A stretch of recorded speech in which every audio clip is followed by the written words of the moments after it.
Assalamualaikum, salam sejahtera dan selamat kembali semula ke channel Abang. Terima kasih sangat-sangat sudi nak dengarkan cerita yang Abang nak sampaikan hari ini. Lupa pula, salam Syawal. Jadi kalau tak silap Abang, cerita ni Abang akan Abang sampaikan pada hari Sabtu. Jadi pada hari Sabtu tu kita masih lagi dalam musim raya. Dengan kata lain, masih lagi pergi rumah saudara mara. Perjalanan masih lagi jauh. Ada juga yang balik kampung belah isteri atau belah bini. Jadi memang Abang dedikasikan cerita yang Abang nak sampaikan hari ini sambil-sambil drive, sambil boleh dengar. Kurang-kurang adalah pengajaran dan hiburan untuk kita semua. Jadi tanpa membuang masa, hari ini 3 cerita. Jadi tanpa membuang masa, Abang, marilah kita sama-sama berdoa kepada Allah Ta'ala. Semoga Allah panjangkan umur, murahkan rezeki, berikan kesihatan yang baik untuk kita semua dan permudahkan segala urusan kita dunia dan di akhirat. Dan semoga Allah memberikan syurga untuk mak ayah kita di atas jasa-jasa mereka yang telah mendidik dan membesarkan kita. Amin ya Rabbal Alamin. Jadi tanpa membuang masa, Abang akan mulakan cerita kali ini dengan A'udzubillahi minasyaitanirrajim. Bismillahirrahmanirrahim. Cerita kali ini disampaikan oleh Maya, berlaku pada tahun 2000. Waktu tu dia belajar dekat satu matrikulasi yang terletak dekat Petaling Jaya. Jadi mana-mana yang orang Petaling Jaya mesti tahu tentang cerita matrikulasi ni. Pada waktu tu dia kata dia ditempatkan dekat dalam satu asrama. Dan asrama tu memang dikatakan asrama baru. Tapi nak jadi cerita, selang beberapa bulan dia diminta untuk pindah ke asrama lain. Masalahnya, asrama lain yang dia nak pindah ni adalah asrama lama. Waktu dia duduk dekat asrama baru tu, memang selalu dia dengar cerita-cerita pelik tentang asrama lama. Tapi waktu tu dia macam bersyukur sangat-sangat dia tidak ditempatkan dekat asrama lama. Tapi tak tahu macam mana Allah nak menguji. Selang 2-3 bulan nama dia terkeluar dalam senarai. Dia perlu berpindah ke asrama lama. Dengan kata lain, dia akan berhadapan dengan kisah-kisah yang selalu dia dengar daripada kakak-kakak senior.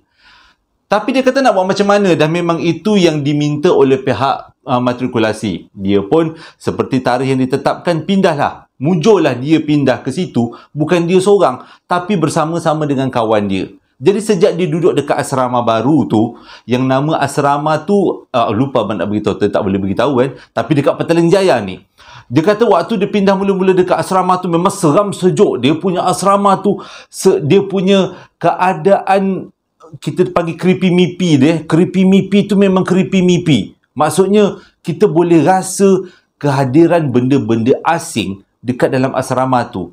Tapi selang 2-3 bulan, lepas dah tak nampak, lepas dah duduk lama sangat, dia dah rasa jadi macam alah bisa tegal biasa. Dah tak rasa terlalu takut sangat. Masih boleh mandi sorang-sorang, maksudnya mandi tengah malam. Masih boleh pergi toilet sorang-sorang. Dia kata dia dah biasa dengan keadaan tu. Dan sedikit demi sedikit dia cuba menghilangkan perasaan ataupun pandangan senior-senior yang lama yang mengatakan asrama tu adalah asrama yang seram. Bohong semua tu dia kata. 3 bulan duduk kat situ, Maya kata dia tak jumpa pun satu kepala. Maksudnya, bukan. Maksudnya, abang nak cakap yang terbang tu. Maksudnya dia tak jumpa dengan satu pun makhluk alam sebelah yang muncul. Jadi disebabkan tu, dia kata, disebabkan dah ramai sangat tinggal dekat asrama tu, dia mengubah dia punya cara hidup. Iaitu, dia suka mandi waktu tengah malam. Sebabnya kalau mandi waktu maghrib, berebut orang nak mandi. Nak basuh baju, nak gosok gigi, nak membuang air, nak mandi, ramai-ramai. Dah lah dia kata asrama tu ramai orang. Lepas tu pula tandasnya ada 10 tandas dan 10 bilik mandi. Jadi dengan kata lain, disebabkan dah tak ada lagi perasaan-perasaan seram duduk dekat asrama tu, dia pun ambil keputusan biarlah dia mengalah mandi tengah malam. Nak jadi cerita pada satu hari, waktu tu dia rasa tak adalah takut sangat. Cumanya waktu dia nak bergerak ke bilik air tu, tengah-tengah siap bergerak ke bilik air tu, adalah budak bilik dia tegur. Satu bilik 6 orang dia kata. Adalah budak bilik dia tegur. Maya tak berani, tak takut ke mandi tengah-tengah malam ni? Dia boleh cakap apa? Nak kata takut tu taklah. Dia kata dulu kita pernah dengar kan kawasan sini banyak sini-sini cerita macam kepala terbang lah, makcik rockers lah, gitu lah, gini. Tapi kita tak pernah jumpa kan? Tapi kawan dia cakap jangan takbur lah. Jangan takbur. Mungkin waktu kau cakap macam ni, makhluk alam sebelah dengar. Tergelak Maya. Dia kata, kalau dia dengar pun aku nak buat macam mana? Aku tak boleh nak menghalang. Tapi jujur aku cakap, aku dah tak berapa nak seram lagi. Tak kisahlah. Aku dah mandi dekat dalam bilik. Memanglah mandi bilik air. Maksudnya aku dah mandi tengah malam ni. Perbuatan ni aku dah buat lama. Rutin ni aku dah buat lama, dah tak pernah pula aku terjumpa. Jadi aku fikir makhluk tu memang ada, tapi kita tak perlulah terlalu takut sangat. Tapi tak sangka ucapan yang Maya cakap pada waktu tu betul-betul menguji diri dia. Malam tu, selepas dia dah siap-siap ambil tuala, ambil baldi nak pergi ke bilik air. Sampai dekat bilik air, dia kata dia gosok gigi dulu. Selepas gosok gigi, waktu tu pukul 12.30 malam. Semua orang kebanyakannya dah masuk dalam bilik dan tinggal dia tu ketang-kanting dekat dalam bilik air. Dia pilih kamar mandi, bilik mandi yang tengah-tengah. Kenapa dia pilih bilik mandi yang tengah-tengah? Sebab dia rasa tengah-tengah tu selamat. Kanan ada bilik, kiri pun ada bilik air lain. Jadi tengah-tengah tu dia rasa macam lebih selesa. Berdepan dengan bilik mandi adalah bilik tandas. Jadi tandas 10, bilik mandi 10. Waktu dia tengah siap-siap gantung tuala nak mulakan mandi, tiba-tiba dia dengar tandas berdepan dengan bilik mandi dia bunyi macam ada orang flush. Waktu tu hati dia kata, okey, ada orang lain, aku tak perasan. Waktu dia mula-mula masuk dalam tandas tu, dia memang tak perasan pun ada satu tandas yang tertutup pintunya. Rasanya macam tak ada orang pun dalam bilik air tu. Tapi entahlah dia kata kenapa, memang dia dengar bunyi orang flush tandas, dan tandas tu adalah tandas yang berdepan dengan bilik mandi dia. Buat-buat berani je lah. Dia terus mandi, jungjang mandi. Lepas dia habis mandi, dia pun keluarlah daripada bilik air tu, pergi menuju ke sinki. Tapi sewaktu dia menuju ke sinki, dia baru perasan pintu bilik air yang bertentangan dengan bilik mandi dia terbuka. Dia cuba ingat balik. Waktu dia mandi, ada tak dengar orang keluar daripada bilik air? Memang betul dia dengar ada orang flush tandas tu. Tapi dia tak dengar pintu bilik air terbuka. Padahal jarak bilik air dia dengan jarak bilik mandi dia berdepan tak adalah jauh sangat. Sedepa lah lebih kurang. Takkan dia tak dengar ada orang keluar daripada bilik air. Pada bilik air tu. Jadi pada waktu tu dia dah rasa seram sejuk. Ni ada benda-benda yang tak kena ni, dia kata. Jadi dia pun pergi ke sinki, dia pun buatlah urusan yang seterusnya. Tengah-tengah dia berus gigi, cuci-cuci muka, tiba-tiba dia dengar macam ada tapak kaki dekat belakang. Dia pun toleh. Rupanya salah seorang daripada roommate dia baru keluar daripada bilik air. Waktu tu dia tak rasa takut sangat. Dia pun tanyalah, bila masa kau masuk bilik air dan bila masa pula kau keluar? Aku tak nampak kau pun tadi. Jadi kawan dia pun jawab, itu je. Dengan muka dia yang macam selamba, macam tu je jawapannya. Jadi si Maya ni lantaklah kawan dia jawab macam tu, dia pun teruslah cuci-cuci muka. Waktu dia cuci muka, baru dia teringat, tadi masa dia keluar daripada bilik mandi, dekat bilik air tu, bilik tandas, tak ada pun satu bilik tandas yang ada orang. Sebab memang dia perasan, memang dia cek. Kenapa dia cek? Sebab dia nak tahu adakah ada orang dalam tandas-tandas yang ada dalam bilik tu. Tadi kan dia dengar ada tandas kena flush. Sebab itu dia pastikan. Jadi waktu dia memastikan tu, memang tak ada pun tandas-tandas yang ada orang. Dan benda yang kedua yang menyebabkan Maya seram ialah pintu keluar daripada kawasan tu hanya satu. Kalau ada orang masuk dan orang keluar, dia ya orang yang akan nampak. Tapi kawan dia yang tiba-tiba keluar daripada salah satu bilik tandas, dia tak perasan bila kawan dia masuk dan dia tak perasan bila kawan dia keluar. Waktu tu bulu roma dia meremang. Dia tak berani nak pandang belakang, dia cakap. Dia tak berani nak toleh. Waktu itulah dia diuji. Tiba-tiba keseluruhan tandas yang ada dekat belakang dia, semuanya di-flush. Dan kesemua bilik air, maksudnya bilik tandas yang ada dekat belakang dia, pintunya semua terbuka secara serentak. Pada waktu tu dia dah tak fikir panjang, muka dia pun tak sempat nak cuci habis. Dia capai baldi, dia terus balik ke bilik. Sampai dekat bilik, kawan-kawan dia tengok muka dia dah macam pucat semacam. Dia pun tanyalah, kawan-kawan dia pun tanya, kau kenapa? Dia pun ceritalah dia kena ganggu sekian. Dia kata dia kena ganggu dengan salah seorang tadi ada keluar daripada bilik tandas dan orang itu menyerupai si Anu. Maksudnya ada salah seorang budak yang ada dalam bilik tu. Terkejut budak tu. Budak tu cakap apa? Aku tak pergi tandas. Aku ni baru sampai daripada rumah mak ayah aku. Rumah mak ayah dia dekat je daripada asrama tu. Jadi dia baru sampai. Semua kawan-kawan mengiyakan yang budak tu memang baru sampai daripada rumah mak dia lebih kurang pukul 12 tadi, dan dia memang tak pergi tandas, ada dekat bilik tu. Jadi yang Maya lihat tadi sebenarnya adalah jelmaan makhluk alam sebelah. Tapi yang paling menyeramkan, yang menyebabkan dia teringat sampai sekarang adalah bunyi tandas di flash secara serentak, dan selepas itu diikuti dengan bunyi pintu yang terbuka secara serentak. Abang tak boleh tahan.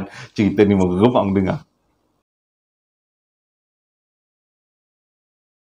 Di tahun yang sama, Maya juga mengalami peristiwa yang tak kurang huru-haranya. Pada tahun 2000, di satu kolej matrikulasi yang terletak di Petaling Jaya, Selangor. Waktu tu dia kata, hari tu dia punya kelas bermula daripada 8 pagi sampai ke pukul 6 petang. Lepas tu, selepas pukul 6 petang, dia ada kuliah ganti sampai pukul 7 malam. Dia punya penat tak boleh nak cakap. Dia kata yang dia fikir adalah makan, solat, makan, balik, tidur. Dia kata itu je yang dia ingat. Otak dia dah tak boleh nak memproses apa-apa lagi. Jadi dia pun berjalan lah. Tak jauh daripada kelas dia, daripada asrama dia tak jauh. Jalan ini selepas peristiwa yang tandas tadi tu. Dia punya jalan sampailah dekat asrama. Sewaktu dia dalam perjalanan di antara kelas dia sampai ke asrama, rupanya dia hanya berjalan seorang.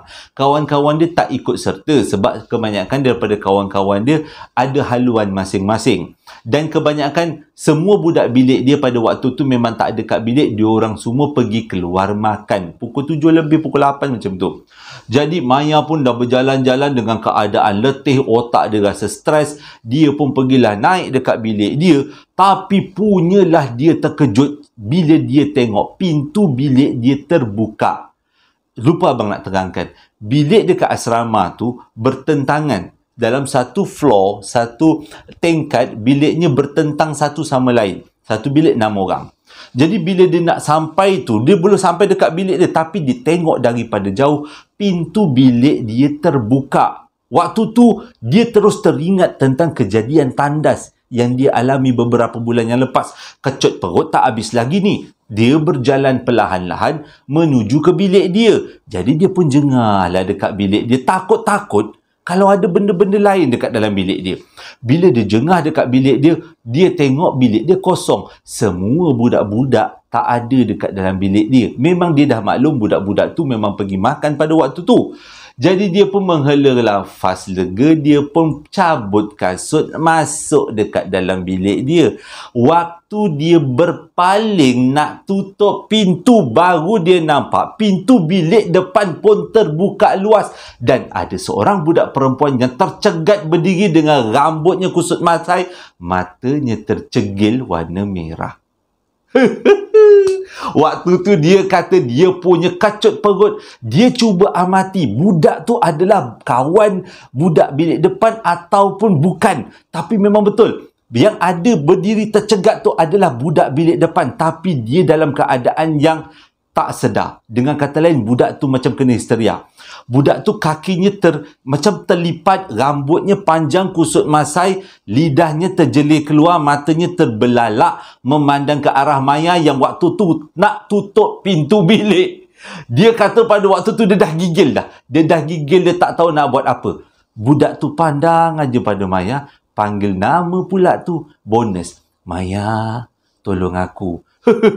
Pada waktu tu Maya kata dia tak fikir panjang, dia buka balik pintu, dia seng-seng kain, mujur pakai tracksuit dalam dia seng-seng kain, dia berlari keluar daripada asrama, menjerit minta tolong sebab dia tak tahu nak buat apa-apa lagi. Itu je yang dia mampu buat, dan dia berlari ke arah asrama, ketua asrama, cikgu yang menjaga asrama tu, warden.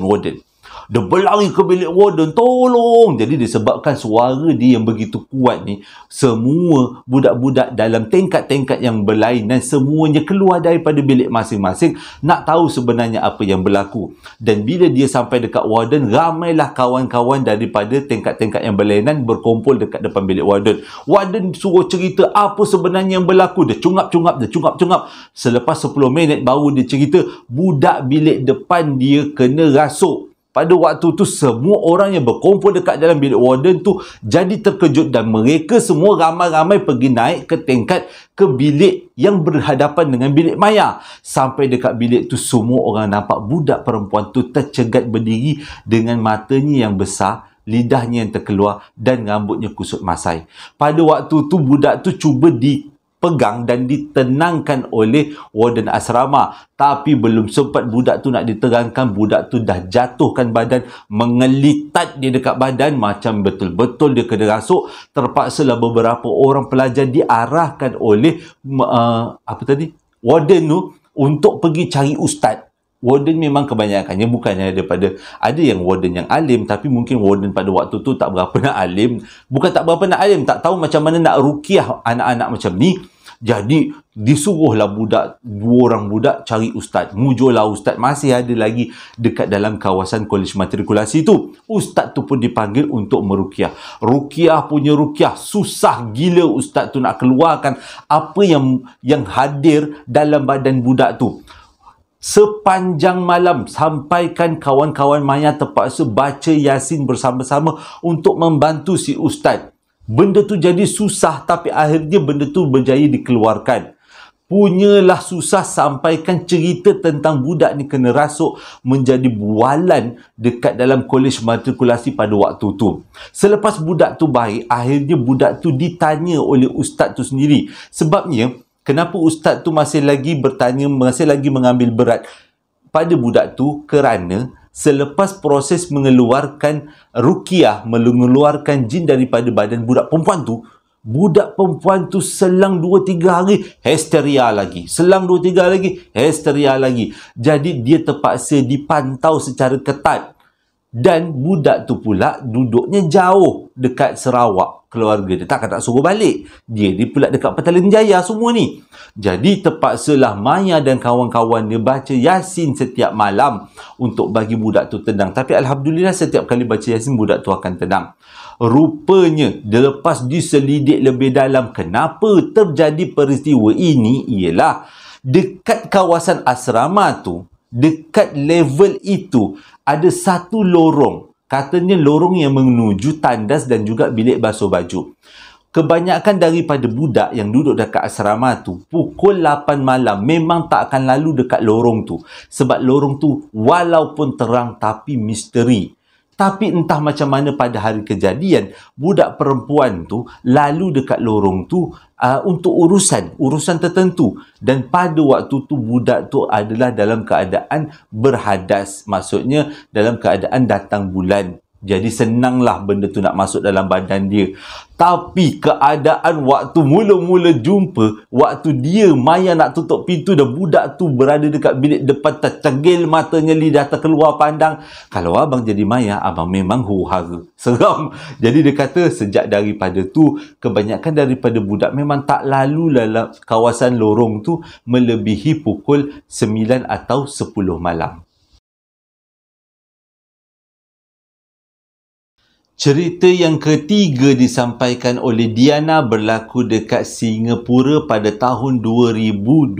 Sebelum abang mulakan cerita, abang nak minta maaf kalau apa yang abang ceritakan ni menjadikan rasa tidak sedap lah. Abang minta maaf sangat-sangat sebab ini adalah pengalaman, tapi abang ceritakan juga supaya menjadi pengajaran kepada kita semua. Abang minta maaf sangat-sangat kalau ada perkataan yang abang tersalah sewaktu ceritakan kisah yang ketiga. Niat abang untuk jadikan iktibar. Kisahnya disampaikan oleh Diana, bukan nama sebenar.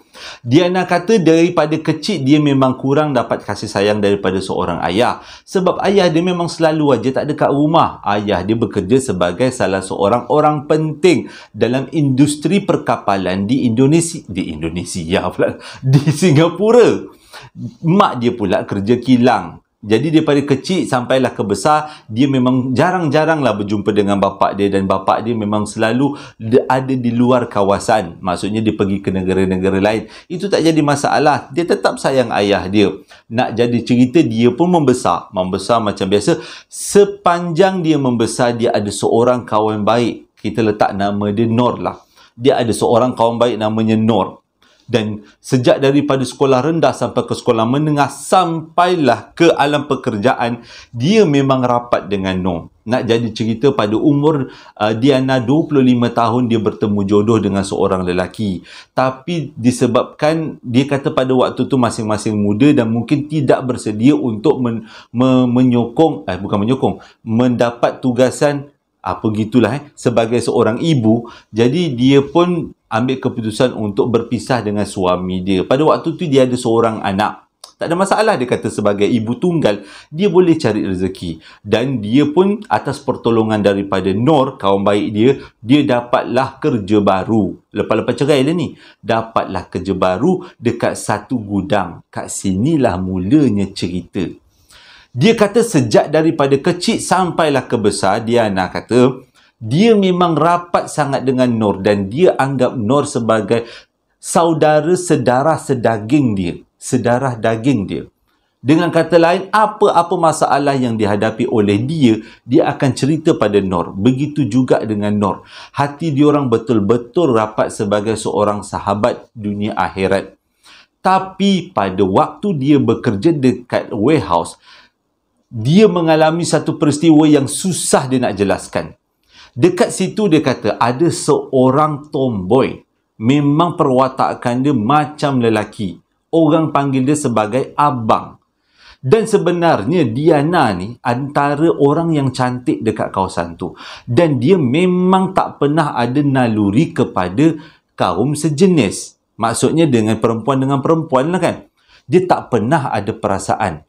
Dan dia selalu mencebik-cebikkan bibir. Kalaulah misal kata, orang kata macam orang puji-puji abang tu nampak, walaupun perempuan nampak jantan lah gitu. Dia selalu macam, jantan-jantan perempuan juga. Macam tu, dia selalu buat lawak macam tu. Entah kenapa, pada satu hari, bila dia bangun daripada tidur, dia terus teringat abang. Dia tak tahu kenapa hati dia rasa sayang dengan abang. Pelik dia kata. Walaupun dia tahu abang tu adalah seorang perempuan, tapi tak tahu pagi tu rasa nak sangat jumpa dengan abang ni. Akhirnya dia pun pergi kerja, dia berjumpa dengan abang tu. Dia peluk abang tu. Dia rasa macam bahagia sangat dia dengan abang tu. Dan abang tu pun macam menerima keadaan dia. Ini tidak boleh ditiru ya anak-anak. Ini berdosa tau. Tak boleh ditiru Jadi sebenarnya itu bukan benda yang baik anak-anak. Perempuan dengan perempuan tak boleh kahwin tau. Okey, sambung balik. Jadi dia kata dia suka gila dengan abang tu. Sejak daripada tu dia memang rapat dengan abang tu. Tapi sewaktu dia rapat dengan abang tu, memang dia macam loving couple lah. Kat mana-mana pun berjalan, tengok wayang ke apa, memang berdua-dua. Kalau pergi berjalan siap pegang tangan lagi. Walaupun dia tahu benda tu salah, tapi dia kata demi kasih sayang dia buat. Jadi, rupanya dalam diam-diam perbuatan dia ni menjadi satu benda yang sangat tidak disenangi oleh Nur.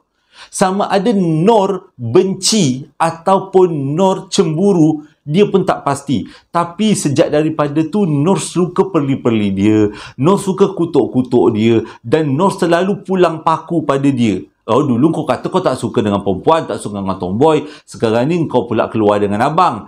Pada waktu tu Diana dah lali dengan kutukan-kutukan tu. Dia buat bodoh je lah. Nak jadi cerita, pada satu hari dia tersedar apa yang dia buat ni salah. Dia tak tahulah kenapa. Dia kata mungkin disebabkan doa mak dia yang nampak perubahan dia, ataupun doa daripada sahabat dia Nur yang membuatkan dia rasa tersedar yang dia ni bukan dalam jalan yang betul. Dia pun satu hari tu dia rasa macam ada yang tak kena dekat diri dia, dan dia esok paginya bercakaplah dengan si abang, kita putus. Sebab apa? Sebab kita jantinanya sama, tak boleh kahwin. Jadi bila dengar alasan macam tu, abang rasa marah sangat sampaikan abang memaki hamun Nur. Salah, Diana. Dia memaki hamun si Diana sampaikan semua orang tahu. Oi, dah putus dah couple ni. Jadi senanglah hati. Diana rasa senang hati, begitu juga dengan Nur. Nur pun rasa senang hati. Jadi semuanya berjalan macam biasa. Hidup pun macam biasa. Satu pagi, waktu tu hari Jumaat, kata Diana, dia bangun daripada tidur, tiba-tiba perut dia sakit gila. Dia kata dia tak boleh nak cakap kenapa perut dia sangat sakit. Dia pun pergi beritahu dekat mak dia. Dan mak dia bawa lah pergi klinik. Tapi lepas cek kat klinik, siap scan lah semua, tak ada apa-apa. Doktor cakap mungkin angin. Tapi dia kata takkanlah angin, sakit perutnya mencocok-cocok. Jadi dia kata dia tak puas hati. Dia pun beritahulah dengan kebanyakan daripada kawan-kawan dia. Sejak daripada tu dia kata setiap sekali sakit perut dia akan ponteng. Dia kata dia tak boleh tahan sakit tu lain macam. Tapi dia yakin sakit itu adalah berpunca daripada badan dia yang mungkin tak hadam makanan. Sampailah satu hari dia berjumpa dengan seorang kawan lama. Kawan ni pula memang jenis orang yang boleh nampak-nampak. Jadi dia kata, Diana, nampaknya macam kau ni terkena sihir. Jadi marilah kita berjumpa dengan, carilah orang yang boleh mengubat. Disebabkan terpengaruh dengan apa yang dicadangkan oleh kawan yang lama dia, Diana pun carilah tempat berubat di sekitar Singapura. Dia jumpa tempat berubat tu. Dia jumpa, dia pun datang, buat appointment datang. So, ustaz tu cakap lah dia boleh ubatkan, tapi dia kata untuk menjadikan benda ni lebih kokoh lagi, awak kena beli sabun yang kami jual. Macam ini scammer ke apa?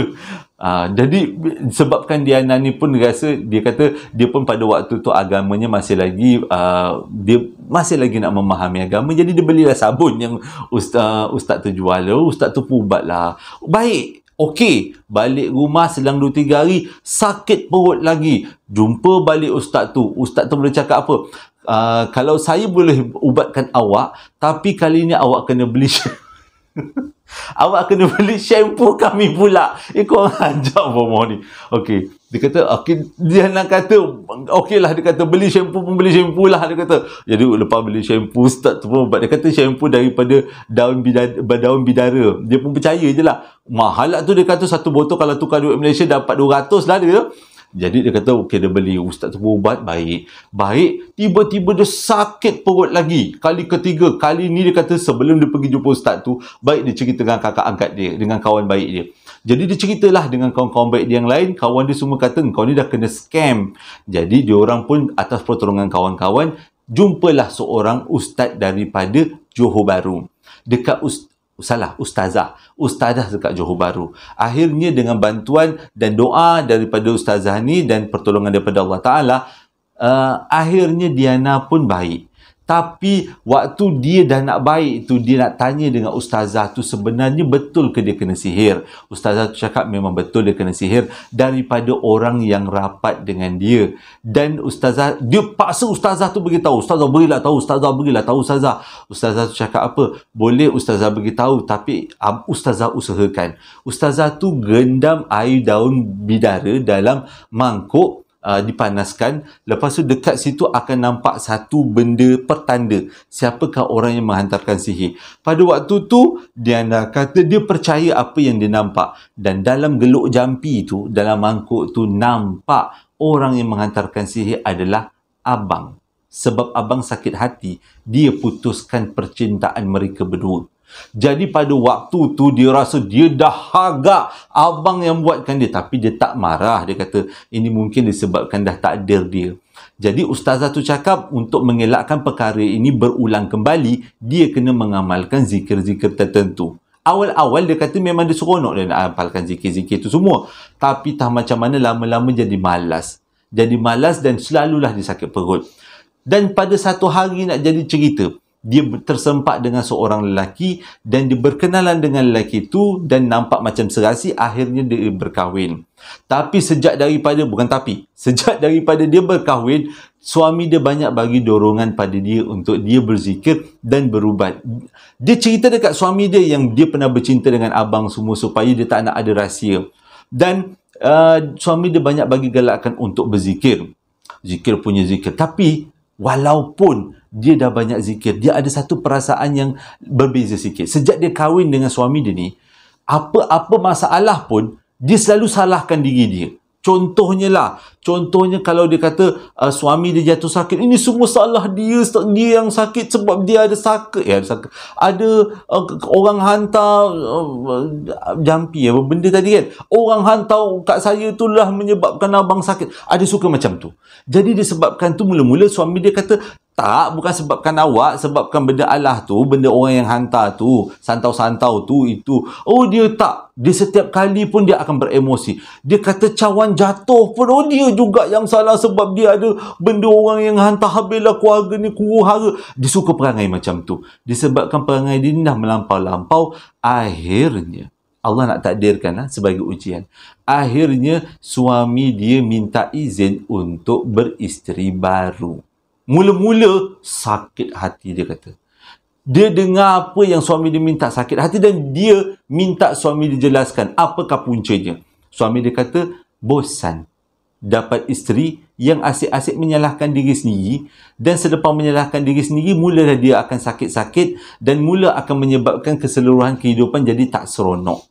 Disebabkan hidup ini terlalu pendek, kata suami dia, saya nak menjalani kehidupan yang seronok. Jadi lebih baiklah kita berpisah. Jadi sejak daripada tu, dia mula renggang dengan suami dia, dan walaupun macam tu keadaan dia masih lagi stabil. Sekarang ni masih lagi dalam proses bercerai. Okey. Ini sebenarnya bukan cerita hantu, lebih kepada cerita pengalaman. Bolehlah untuk pengajaran kita semua. Tapi dalam banyak-banyak peristiwa yang dia alami ni, peristiwa bersama emak dia yang menjadi tanda tanya pada dia. Ceritanya, selepas dalam proses dia buat proses bercerai dengan suami yang kedua, pada masa yang sama, bapa dia minta dia buatkan akaun Facebook. Dia ni tak fikir panjang, teruslah buatkan akaun Facebook untuk bapa dia.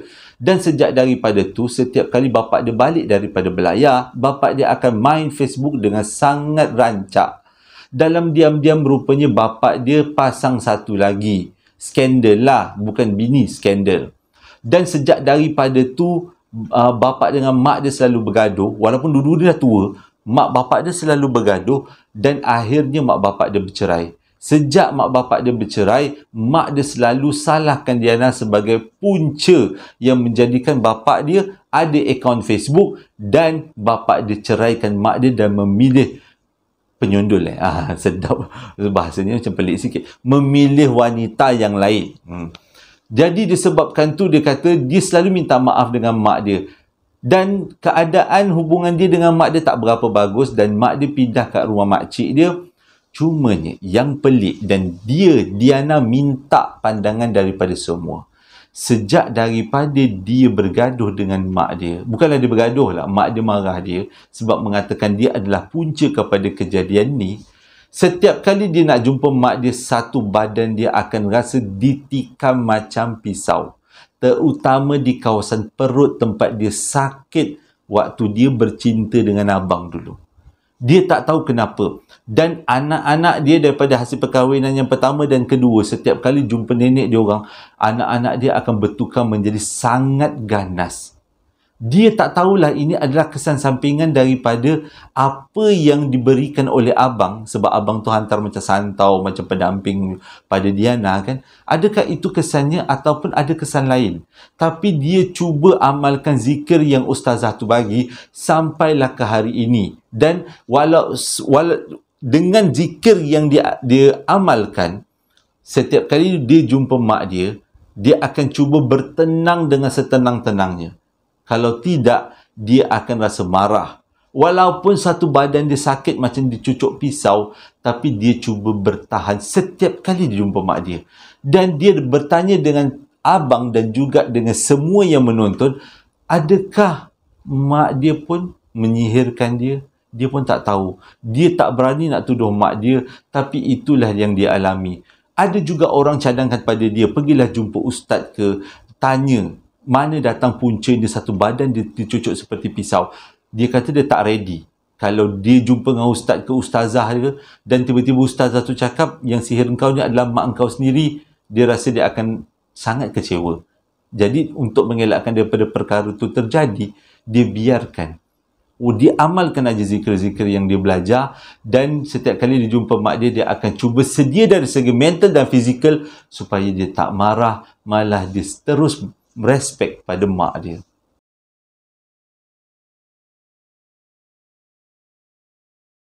Walaupun cerita yang ketiga tu bukanlah cerita seram, tapi abang rasa menarik ceritanya. Percintaan antara wanita dengan wanita atau lelaki dengan lelaki adalah dilarang. Ya anak-anak, yang akan tengok nanti kadang-kadang anak-anak juga, jangan, itu berdosa, Allah marah. Jadi, terima kasih sudi dengarkan cerita yang abang sampaikan hari ini. Moga-moga menjadi iktibar dan pengajaran untuk kita semua. Dan terima kasih sudi beli sambal lara dan juga perapan sate sepanjang Syawal dan Ramadan hari itu. Hingga berjumpa lagi dalam 2 hari akan datang. Assalamualaikum warahmatullahi wabarakatuh.